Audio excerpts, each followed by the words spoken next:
All right, welcome to Voices for Liberation, where we amplify the voices of those fighting for justice, self determination, and empowerment. Today, we have a very special guest, Brother Ramzu Yunus. He is a visionary leader, a bold advocate for human rights, and a champion for Afrodescendant self determination.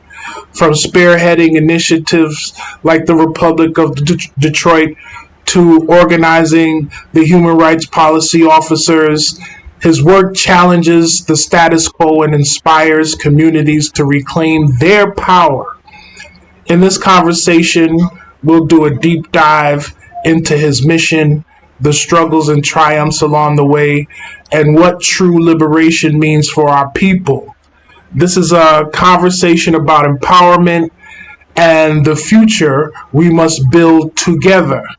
Brother Ramzu, welcome to Voices for Liberation. It's an honor to have you here. Let us start with this. What sparked you on your journey into activism and self-determination? All right, first of all, thank you for having me, brother, and salute to yourself and to the audience.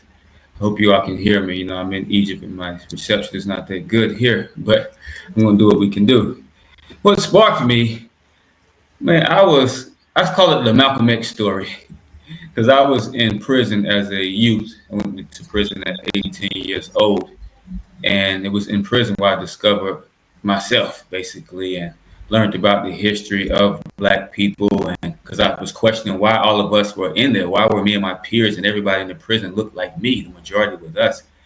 I had those types of questions, started studying, and got into the teachings of Honorable Elijah Muhammad, and also studied Marcus Garvey, these various Black things, trying to find myself. So that's what made me conscious and aware of our condition and our need to get out of that condition. And so I just dedicated myself to study, and I made a vow that when I was released from prison that I would engage full time in the struggle for justice for my people.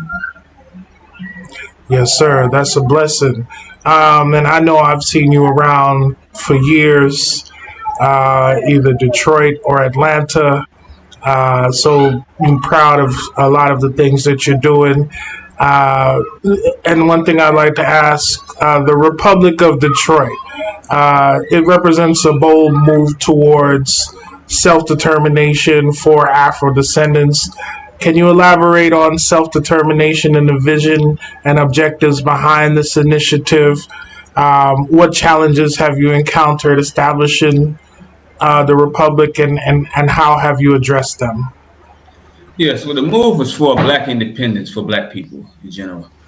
Of course, we have to start somewhere. So Detroit, the blackest city in America, that's over 500,000 people, and a city that's in a deplorable condition. And we know the more poor the people are, the more they are ready for revolution. So, but I was in Zimbabwe not immediately, but a few years or several years after I was released from prison at the age of 21, I moved to Africa. I got out of prison and started looking for leadership to follow. But I only was witnessing rhetoric. I didn't see any real action that put matters in our own hands. So I didn't know what to do. I was only 21. So I said, well, what can I do? I was 21, 22, turned 23. And at the age of 22, 23, I saw an article about Robert Mugabe in Zimbabwe and the land reclamation program. So I went over there. I said, I'm going there. There's something going on. They're doing something.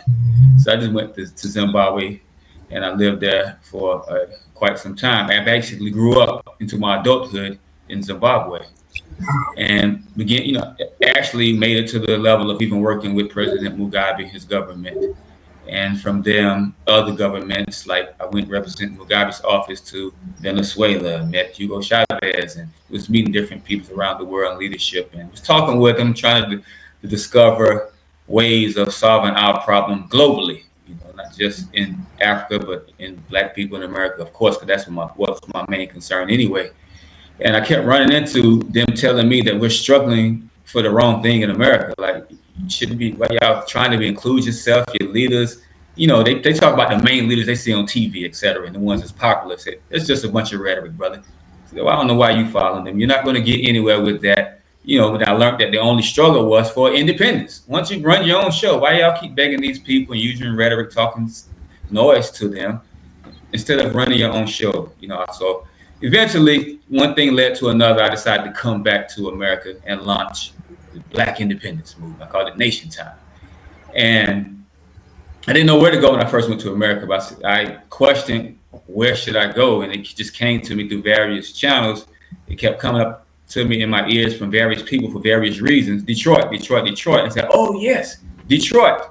And being a follower of the teachings of Fard Muhammad, I said, well, that's where he declared independence at anyway, was in Detroit. So I made my way to Detroit. Didn't know anybody in Detroit.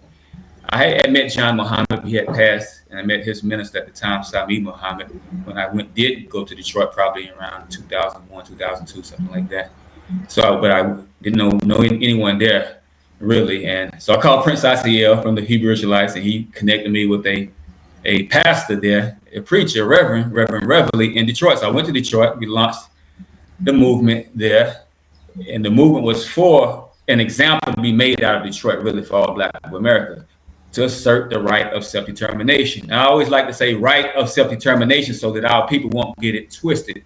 Some of us have been confused with the Kwanzaa meaning of self-determination, which is an impotent meaning. The Kwanzaa meaning means we're going to be, I'm going to have the name Ramzu.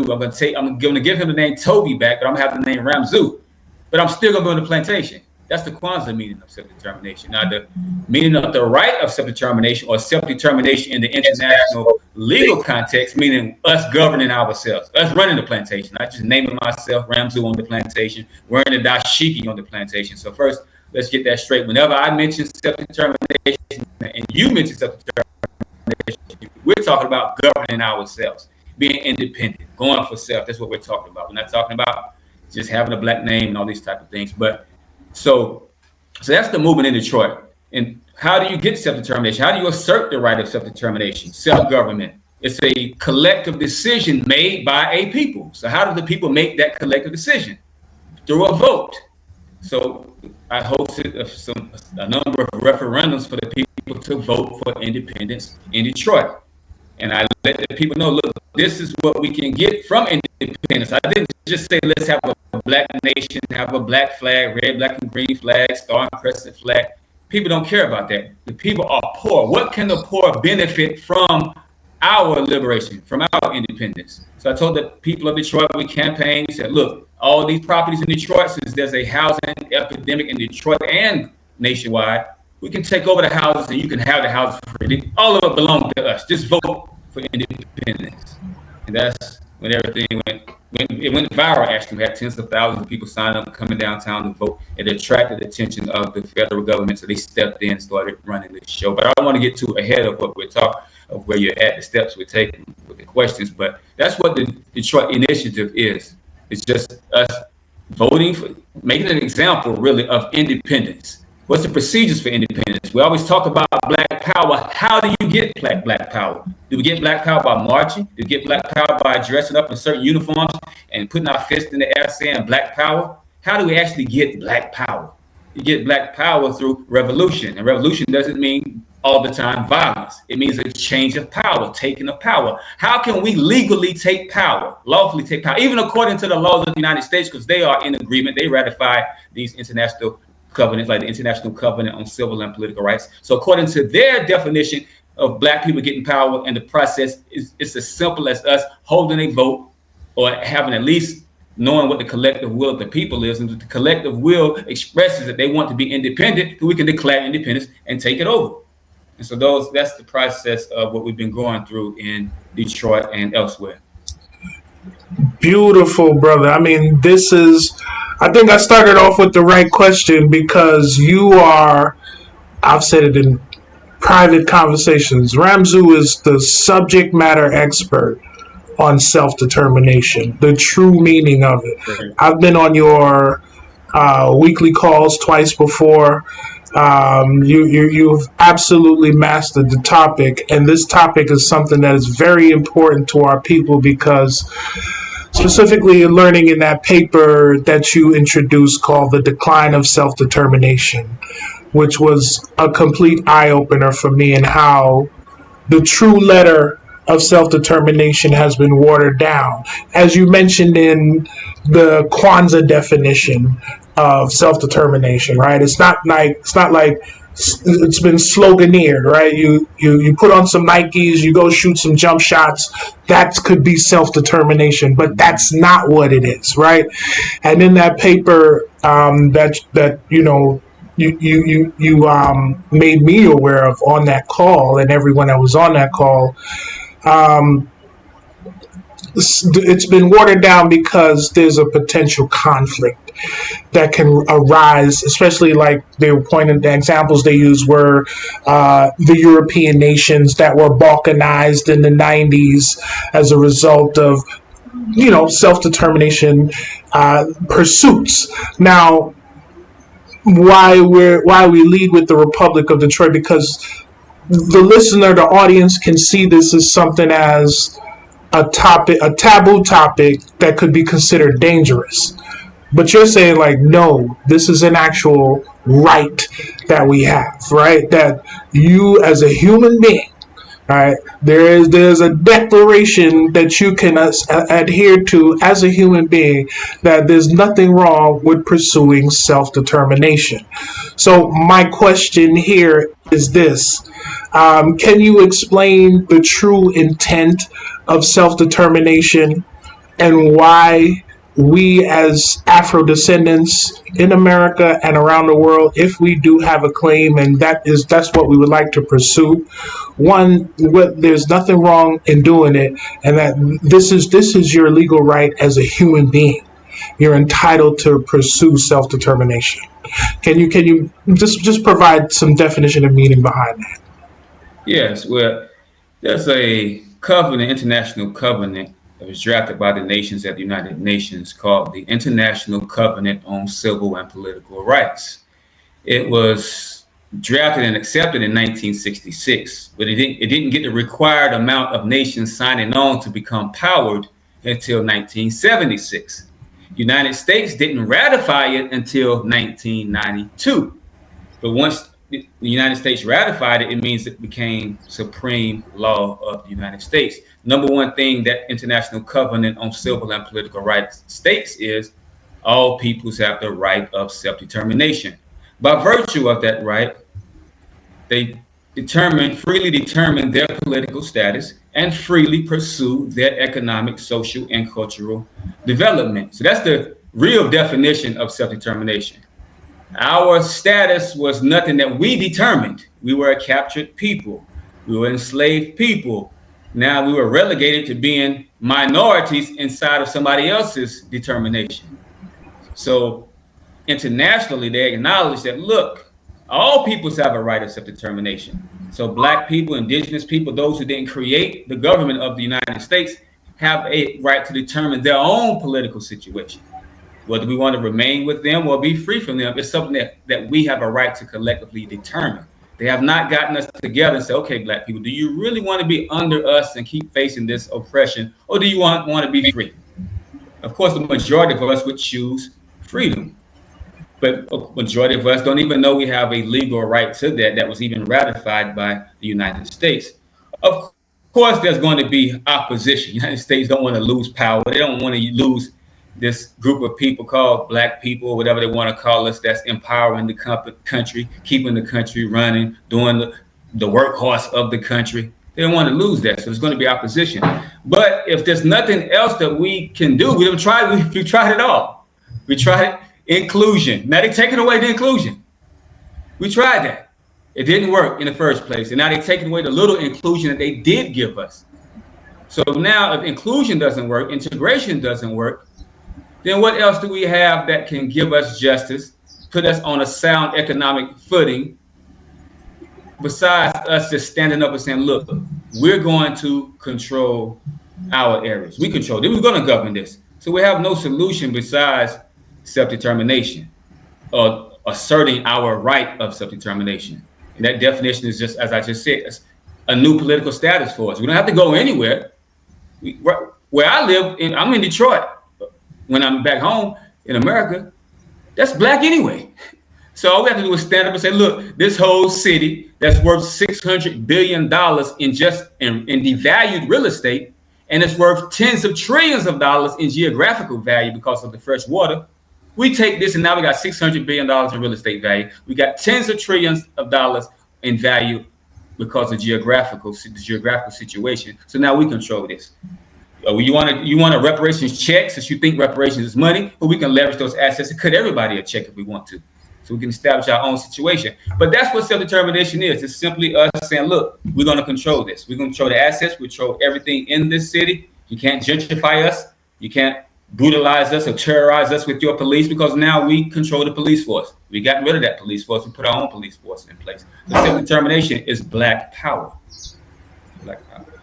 Indeed, indeed, beautiful. Now, to give you a modern day example of the self-determination process from beginning to end, dissatisfaction of a people to true self-determination, South Sudan, right? I'm based in Kenya. And I've heard you mention, and I just want you the simplified process in which they went through the plebiscite vote. You can go through that.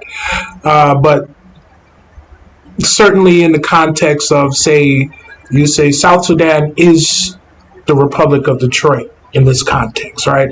They were part of a larger nation, Sudan, right?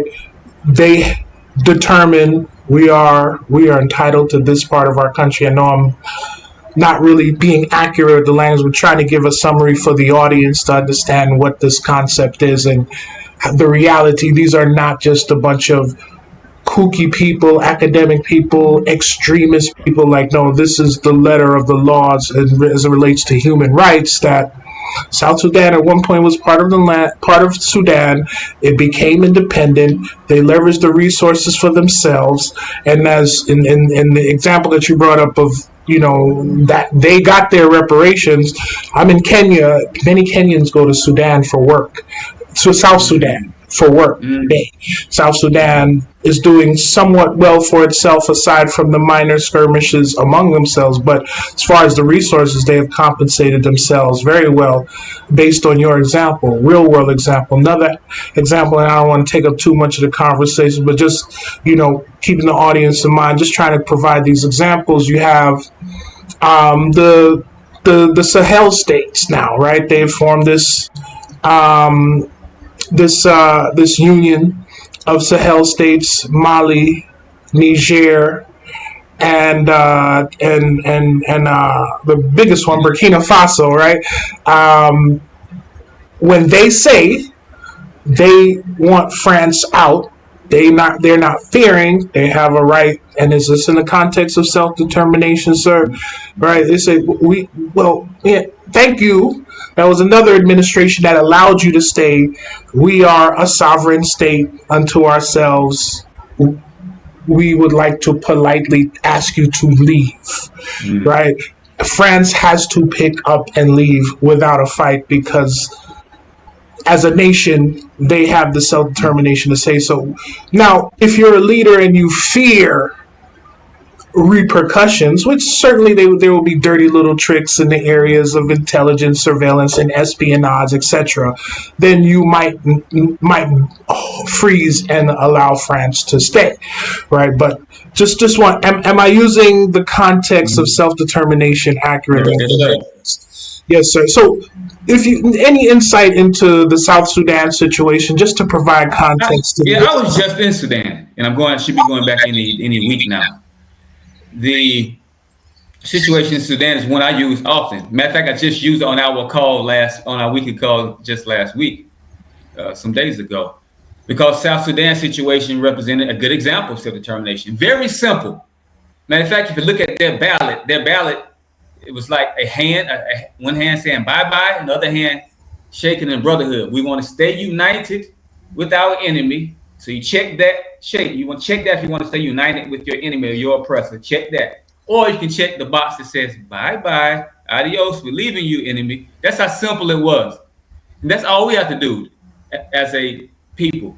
Do you want to say adios to them, or do you want to stay united under oppression, where you don't even get any benefit from the union? So, of course, our people choose the latter, but that's how, or we would choose to be separated. But our people don't know that we have that. We don't know the simplicity of this. And it's a fault of our leadership of making justice complicated. Justice is not complicated. It's complicated when you're trying to get justice inside of a pit of fire. If you are mice inside of a pit of snakes trying to get justice, it's very complicated because by nature, it can't happen. So, but that's the context we're struggling in, trying to get justice amongst a people who never gave justice to our people, and it seems unnatural for them to do so. But those situations, and the same thing was in Sudan in a way. He said, look, y'all are not going to treat us right. The northern Sudanese people in that north, y'all are going to treat us wrong. So we're going to say, bye, we have a right to determine for ourselves, especially if you can prove that you are a separate people. We can prove our historical differences. We can prove our differences of color, as far as us in America and white folks. We can prove that one of them enslaved the other. We can prove that one of them continues to oppress the other. And if that continues to happen, then we got to follow the example of South Sudan and others who simply just held their ballot. Do you want to remain black people oppressed by America? Do you want to keep having Michael Brown, Tamir Rice, Eric Garner, George Floyd situations happen on a daily basis? Do you want to keep having wrongful convictions? Do you want to continue to be impoverished forever? Do you want to be able to be included, then unincluded by a decision of the head of the administration? Or do you want to have your own power to rectify your own situation, to give yourselves reparations, to give yourselves justice, to have your own police force? And it's as simple as us collectively saying yes. And then those of us who have organized ourselves to govern and regulate the affairs, we declare we start running it just like we do after we are voted in as mayor. We start running it, or whatever position we are voted in as. So that's how simple it is. It's not complicated. It's very simple. Very simple. No, and thank you for providing that context without dwelling on South Sudan. But, America doesn't object that South Sudan made that vote, right, in favor of independence. They helped organize it. Right. The UN recognizes and this is the youngest nation in the world, blah, blah, blah, blah, blah. All the things that they did, they rolled out for South Sudan, right? Put an embassy, right, in Juba, South Sudan. They are recognized as a result of exercising their right to self-determine. Now, Sudan may not have liked it. So in our context, the Sudan, the nation of Sudan, is America, right? They may not have liked it, but they built up enough political capital to be able to exercise the right and have enough leverage. That's a lot of the kind of the muck that would have to be navigated. Now, I would say in our case, South Sudan is a little less subsumed in Sudan than we are in America, right? So, they were kind of an isolated region of a larger country, being Christian, or animist, as they say, whatever that means. But different lineages. They were just an ostracized part of the country. You would not find them in Dakar or not Dakar, Khartoum, or any other part of Sudan, being teachers, being police officers, they were completely unto themselves. And the makeup, and the reason why I'm going into that is that for them, they had a long time to kind of contemplate their plight versus us. Like there would be a middle, and the context of African men, they can sit around for hours, right? Whether it be eating cola nuts in West Africa, drinking a beer in East Africa, coffee in Ethiopia. They will discuss their plight for hours on edge, day after day, for decades into centuries, right? Like they are very concerned about the plight of their people. So in this case with the South Sudanese, when it came time to vote, they were crystal clear. Right? We're not quite in that situation because it's kind of like, and I mentioned this with Safiwe yesterday, is that what we project to the world, and you being in Africa, me being in Africa, people are not clear on how to take us as black people from Afro descendants from America. Right? Are you the one that wants to reconnect, or are you the American one? Right? You like we what we project, right? So we don't even clearly project our desire, right? And so people don't even know, like, so when they meet someone like yourself, they're surprised because there's this element that kind of subsumed in America. They're okay with being American. They don't necessarily. That wasn't the case with the South Sudanese. With that, when it this is we bye bye. It was just that easy for them because they were crystal clear and united on that. In my belief. Now, and this is about you, but I love this topic, because of you. I've really seen this in a different light. Human rights policy officers. The human rights policy officers play a crucial role in promoting and protecting human rights. What inspired the creation of the group, and what are its primary functions? Well, I was inspired by a couple of situations. One situation, the main situation was actually I was at the UN talking to an ambassador and in a meeting on the sidelines of the UN in, I think, 2015. And like many amongst us in different organizations, we go to Big Brother UN for some assistance, and we talk about the reparations issue, self-determination, etc., justice for Black people, or a stand against the injustice that's being put upon our people in America. And the ambassador, and he spoke so clearly and said, "Look, man, we can't assert your right for you. You have the right. We can't come in and give you reparations, make them give you reparations, make you enjoy freedom. You have to assert yourself as a free person, assert your right of self-determination. We can't make you be self-determinant. It's your right that you have to assert. And now if they try to oppose you, which they probably will, and resist that, then you have to do what men do." He said, "So I would advise you to create a force to be able to enforce self-determination if they resist it." And also we needed a force to enlighten, to help educate the people as well. So I immediately left, and that's when I went and developed this logo. You might see, I think you can see on the shirt, developed my logo and everything. The uniform came together and said, okay, with some officers. And an unnamed, I'm not going to name the city official, but a high-ranking official in Detroit area, where I was organizing self-determination at, they met with me and told me that it wasn't them, that the city itself that was against me. They said it was the feds trying to stop it because they saw us mobilizing a lot of people. He said, and the police did try to interrupt us, illegally interrupt us. And this official, who was a lawyer by profession, a doctor of law, he said, "Look, what you're doing is right. It's legal." He said, "What they're doing, they're using might against you." He said, "Son, you don't even have enough guns, son.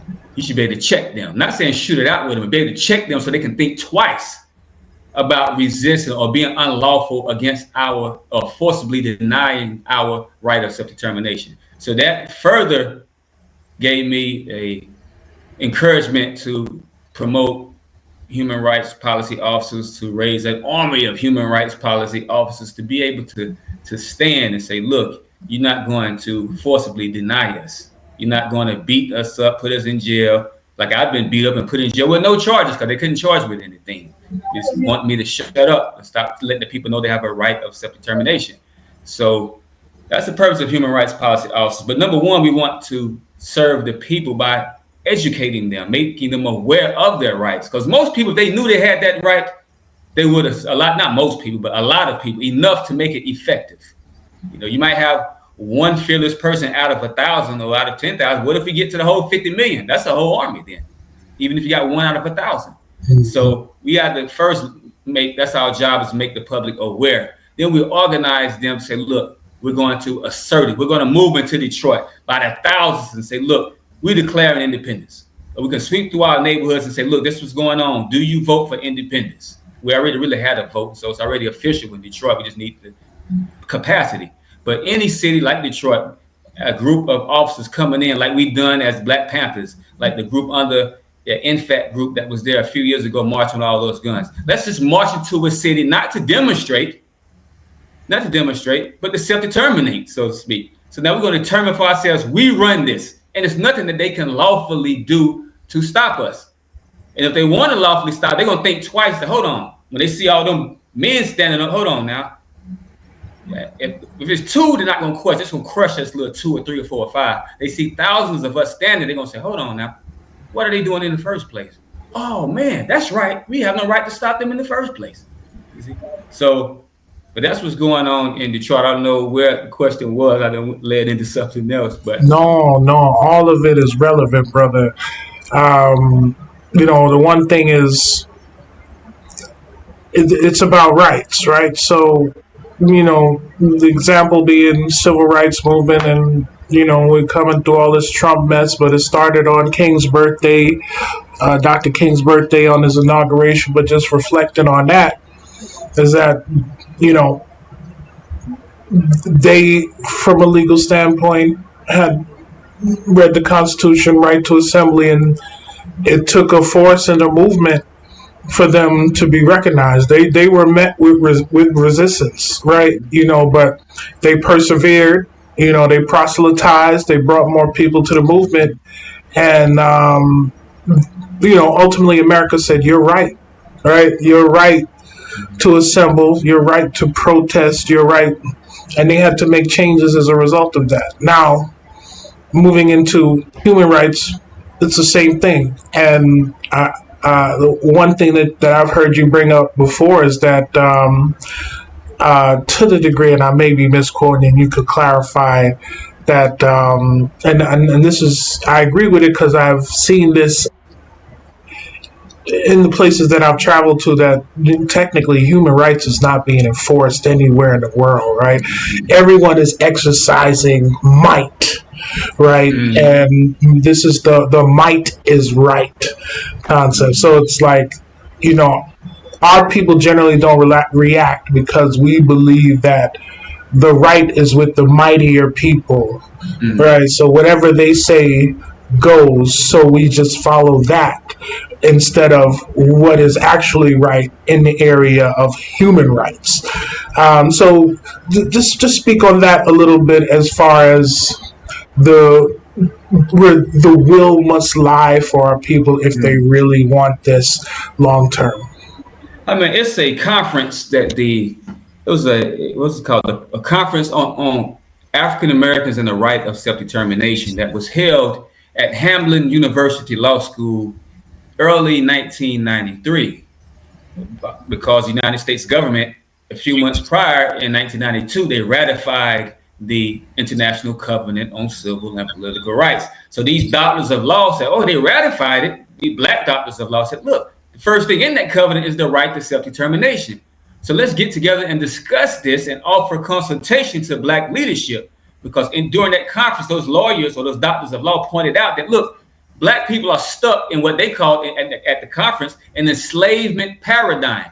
We stuck thinking we have to handle things under the might of the white power structure in America. But according to human rights, we don't have to bow down and succumb and be submissive to that might. According to human rights, matter of fact, human rights encourages revolution against that might, because that might is a violation of human rights. It was established upon a violation of human rights. It maintains itself upon violations of human rights. So we don't have to submit to it in the international context. Now, if we try to follow the civil rights or the laws that were written by the violator, then we're always going to be entrapped. It's in this, they call it enslavement paradigm. Civil rights versus human rights. Now, when we realize we have human rights to not even have to accept the dictates of those civil laws that were written by an oppressor and illegal occupier, then now we're getting somewhere. And that law says, look, you don't have to accept the might of the domination of the people that dominated you. You can actually resist that might without permission from them. You can resist them and establish your own power. Now, of course, there's going to be opposition to it. So some of us will willingly remain in that enslavement paradigm. And that's our leadership who know better, but they don't want no smoke. You think Jesse Jackson want to be like Dr. King? He afraid of a bullet, especially when you can put money in your pocket. You think the other ones that were with Dr. King are willing to take a bullet? No, that's why they joined the same government that killed Dr. King. They weren't willing to sacrifice like Dr. King. In the same way with those others of other groups that Malcolm X helped lead, they don't want no smoke with the government. But they know what me and you are talking about. And they have the ability to mobilize the people like Dr. King had the ability to mobilize the people to assert that right.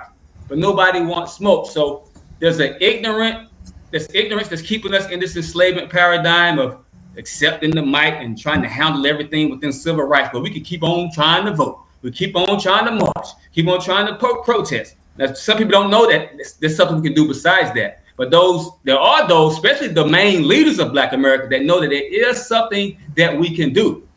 They just refuse to do it because they don't want to face that resistance, especially when they themselves, as a leader, they're living pretty good, you see? Right. But we have to do something. That's what we have to promote to our people on a massive level, that, look, get suited and booted. We need you to stand up. You don't have to use a gun. You don't have to come with a gun if you want to. We want the masses of our people standing and say, look, we are asserting ourselves. And we have to be bold enough, like those white founding fathers and their citizens they represented. They said, give me liberty or give me what? Death. Yes. Mm-hmm. We want to say, give me liberty, but I'm afraid of death. That's our slogan overall as a Black leadership. Give me liberty, but I don't want to die. I'm afraid to die. How are you going to get somewhere like that? You have to be willing to risk your freedom and risk your life. Right. Your freedom might not be taken. Your life might not be taken, but it's something that we have to risk, or otherwise we'll see it being snuffed out slowly but surely. Right. But thanks to our number one recruiter that's on the scene today by the name of President Donald Trump, because he's going to kick our butts and put us up against the wall where we have to self-determine. They're going to have to follow Brother Shahid Ali. They're going to have to follow you. They're going to have to accept the Afrodescendant nation. They're going to have to go along with the Afrodescendant Union and our initiative and all the other initiatives for self-determination, that one initiative for us to be independent. So they're going to be forced into it anyway. And so we're going to be there to provide them with the guidance. This is how you do it. If you're in this city, get your people together, hold the vote, or y'all want to be independent, who's going to represent this community? Oh, y'all 5 or 6, 7, 8, y'all can represent because y'all the new governing council. You get some strong men amongst y'all. All these little boys got guns anyway, deputize them. Y'all can protect this self-determination. All right, we run this. We dare you to come in here, police. Come in here again, you want to. Yeah. Come in here, you want to. So that's self-determination. It's not difficult, but now we're forced to it. So thank you for even having a platform and help spread that word to our people, because if the masses knew, then they would do. You think when we tore up, I was there in Baltimore. We burnt up, tore up Baltimore when they killed Freddie Gray. You think if we knew as a collective that we could take over the city, we would have burnt it up? No, we would have took it over. You think we would have burnt up Ferguson when they didn't indict those police and lock them up for killing Michael Brown? No, we didn't know we had a right of self-determination. So we had thousands out there, tens of thousands of us, but instead of taking over and asserting our right of self-determination, we burnt the place up. Right. Because there was not a massive awareness. So now we have to make people massively aware. Look, Black people, look, you who are watching this podcast or this broadcast, you have a right of self-determination. So your framework must be based on that. No more struggling for civil rights. No more mobilizing people to march, to vote 4 years after 4 years after 4 years after 4 years. No, right now, within even 4 days, organize your community and take it over based on your right of self-determination.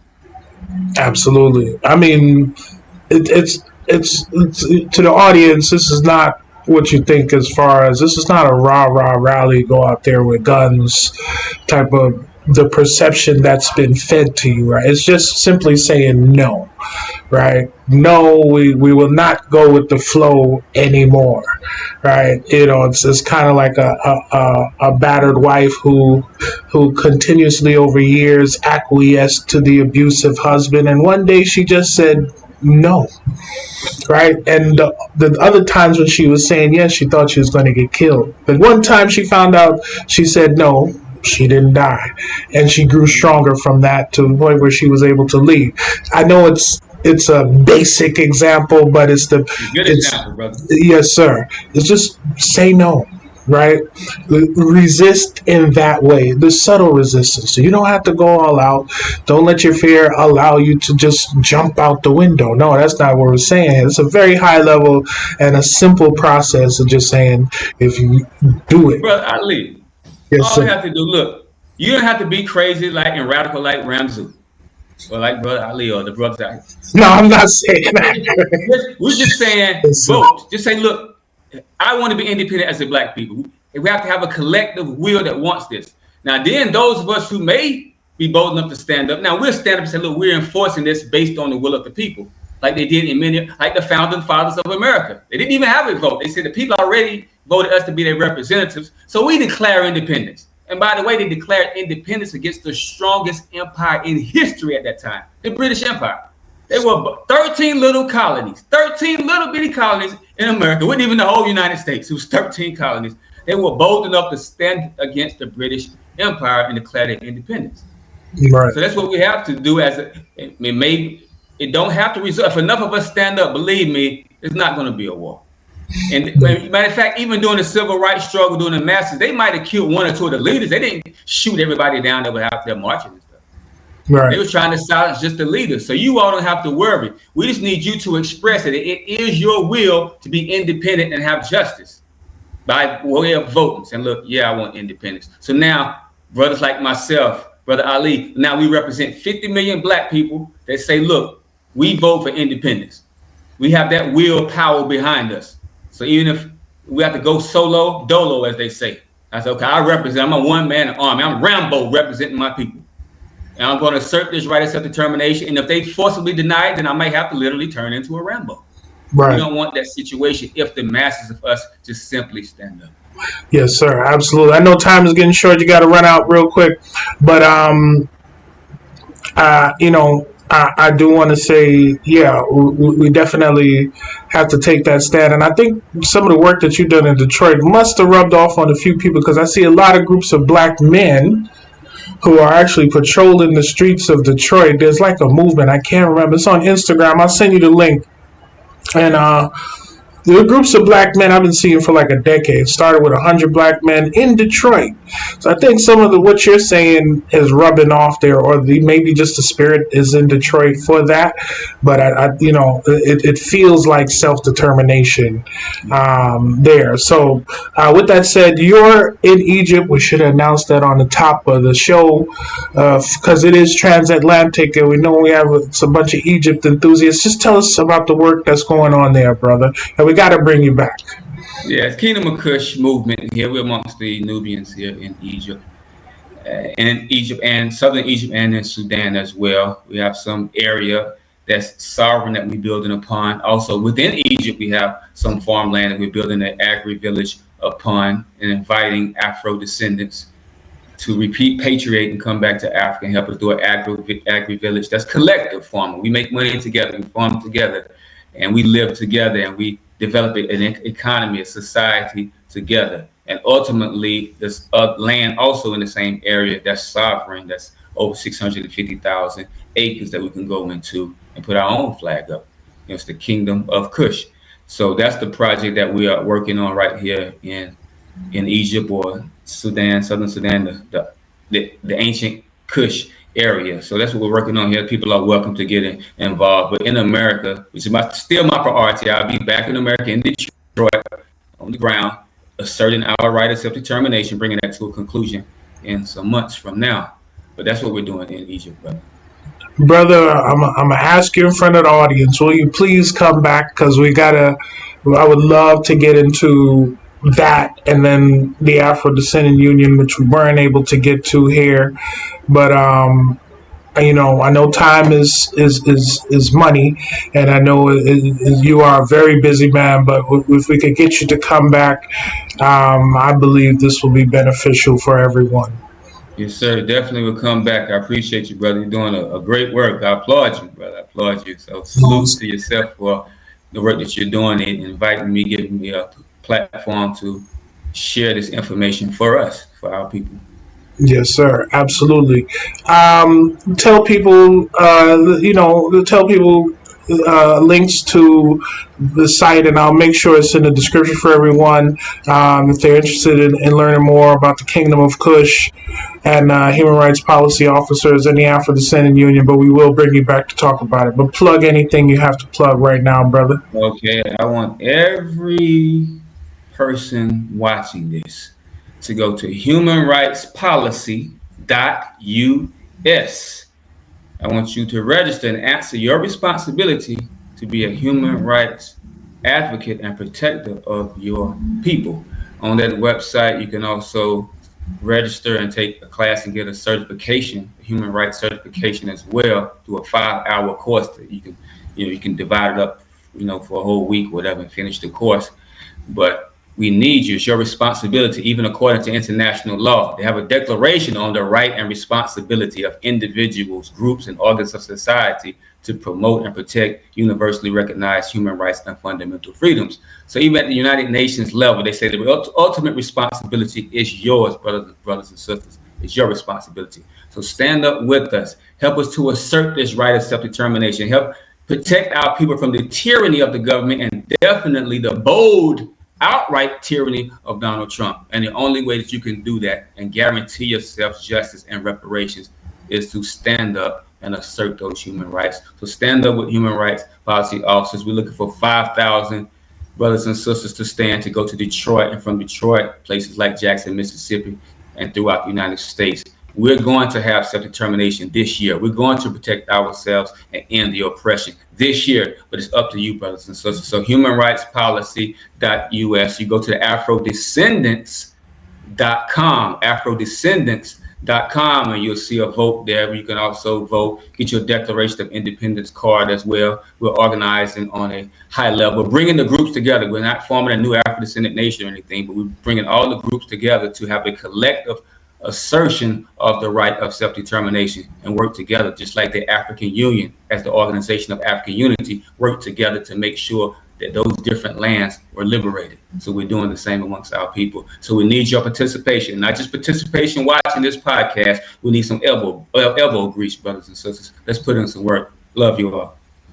All right, peace and blessings. Thank you, beloved, and we look forward to the next time. And I'll work with you behind the scenes on that.